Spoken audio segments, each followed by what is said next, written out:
বিসমিল্লাহির রহমানির রহিম। আসসালামু আলাইকুম।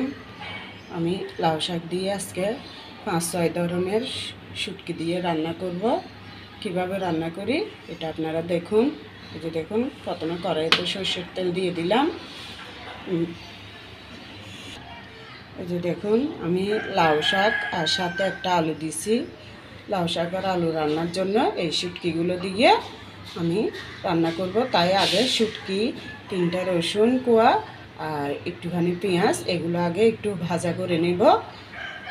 দিয়ে দিলাম। এখন পেঁয়াজ, রসুন, শুটকিগুলো আমি এখানে ভাজা করে ফেলবো, কারণ শাকের মধ্যে এখানে চিংড়ি মাছ শুদ্ধ আছে।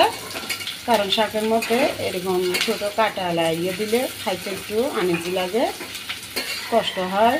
এই জন্য আমি একটু ভাজা ভাজা করে এটাকে একটু বেটে ফেলবো পাটার মধ্যে। বাটার পরে শাক হয়ে আসলে, শাক হওয়ার 5-10 মিনিট আগে আমি এগুলো বেটে দিয়ে দেব। তারপর দেখবেন কাটার জন্য সমস্যা হবে না, খেতে খুব ভালো লাগবে। তাই আমি এই পদ্ধতিটা করলাম। আপনাদের কেমন লাগে আমি জানি না, যদি ভালো লাগে আমাকে জানাবেন আর একটা লাইক দিবেন। এগুলো 2-3 মিনিট আমি একটু ভাজা ভাজা করে নিই, তারপর বাটতে চলে যাব পাটার মধ্যে। এগুলো আমি ভাজতাম না, শুধু একটু কাঁচা গন্ধটা যাওয়ার জন্য ভেজে নিচ্ছি। এমনি তো কাঁচা বেটেও দেওয়া যাবে, তবে এইভাবে বেটে দিলে, একটু পেঁয়াজ আর রসুন বেটে দিলে শাকটা অনেক ভালো লাগবে খেতে। বাস, এই যে আমি এগুলো ভাজার পর তুলে নিছি, এবার একটু বেটে নেব।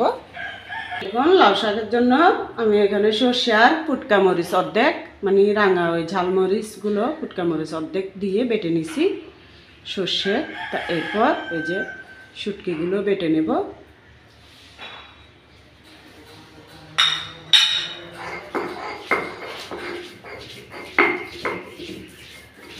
শুটকি বোনা তেলে আর একটু সর্ষের তেল দিয়ে দেব শাক রান্নার জন্য। আবার একটু সামান্য করে পেঁয়াজ কুচি দিলাম, আধা চামচ হলুদের গুঁড়ি দিলাম, আধা চামচ থেকে কম গুঁড়ি মরিচ দিলাম। এবার একটু মশলা বাটার পর পানিগুলো দিয়ে দিলাম, কাটা ধোয়া।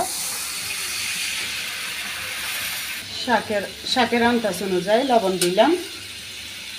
এগুলো একটু নাড়ার পরে এখন আমি ফুটকা মরিচ আর সরিষা বাটাটা দিয়ে দিলাম। এই যে আমি এখানে জিরা ধনিয়া বাটা কিছুই দিব না, শুধু সরিষার একটু ফুটকা মরিচ বাটাটা দিলাম। লাস্টে দিই ওই শুটকি বাটাগুলো দিয়ে দেব। মশলাটা কষানোর পরে আবারও পানি দিয়ে দিলাম।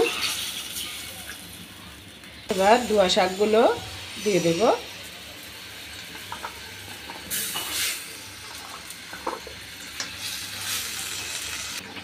এই যে দেখুন, শাকটা আপনাদেরকে দেখা যায় পানি দিছি, ওই পানিটা কষানোর পর আমি আবার একটু গরম পানি করে দিয়ে দিলাম।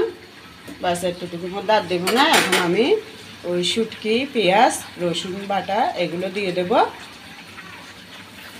এগুলো দিয়ে, আর এগুলো আমি বাটছি শুধু কাটার ঝামেলা না হওয়ার জন্য। আপনারা চাইলে এভাবে আস্ত, এমনি যেরকম আস্ত ছিল শুটকি ওরকম আস্তই দিতে পারেন। কাটার জন্য বেটে দিছি, যাতে খাওয়ার সময় সমস্যা না হয়। এই ধরনের শাক যদি আপনারা করেন তাহলে সেরির মধ্যে দেখবেন ভাত খেতে অনেক ভালো লাগবে, খুবই মজা লাগে। এই ধরনের শাকটা রান্না করলে আমার নিজের থেকে ভালো লাগে, তাই আপনাদের সাথে শেয়ার করলাম। করে দেখবেন, অনেক মজা হয়। আর শাক অথবা কোনো একটা সবজির তরকারি এগুলো থাকলে এমনিতেই সেরির সময় ভাত খেয়ে ভালো লাগে।